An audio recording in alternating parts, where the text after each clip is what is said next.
Hello बच्चों, let us read this question.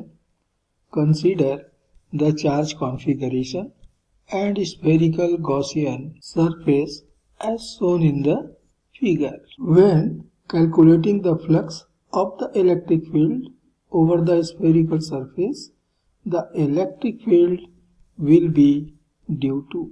अब नीचे हमको ऑप्शन दिए गए हैं, बताना है कि इनमें से कौन सा ऑप्शन करेक्ट है। तो इस क्वेश्चन के लिए जो की कॉन्सेप्ट है वह है Gauss's theorem.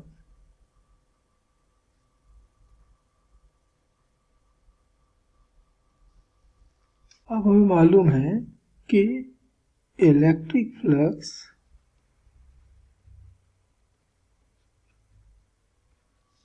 linked to a closed surface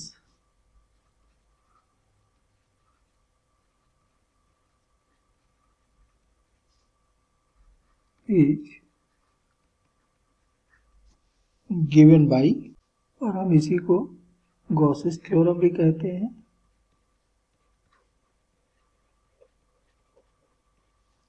by total,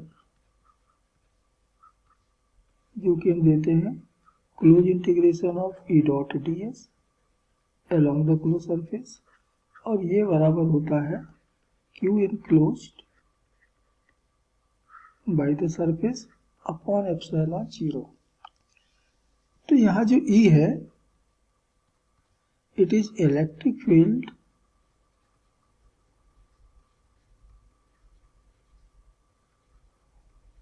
due to all charges, यानी सरफेस के पास जितने भी चार्जेस हैं, अंदर और बाहर जितने भी हैं, उन सारे चार्जेस ने मिलकर कितना इलेक्ट्रिक फील्ड वहाँ प्रोड्यूस किया है, वो है यहाँ पर E।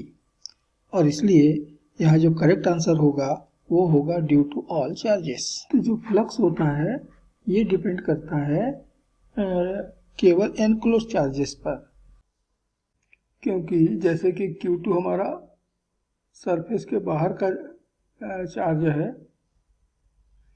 तो इसके जो इलेक्ट्रिक फील्ड लाइंस होंगे वो जितना सरफेस के भीतर एंटर कर रहे हैं, यहाँ से सरफेस के भीतर वो एंटर कर रहे हैं, ठीक उतना ही यहाँ से वो सरफेस के बाहर लीव भी कर रहे हैं, बाहर भी निकल रहे हैं।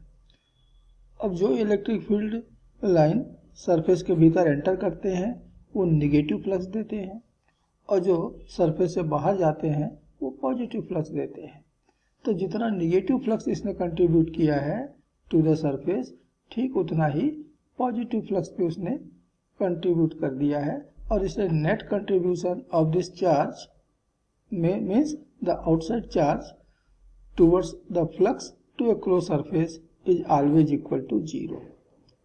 और इसलिए हम कहते हैं कि जो भी फ्लक्स कंट्रीब्यूट होगा वो केवल एनक्लोज चार्जेस के कारण ही होगा।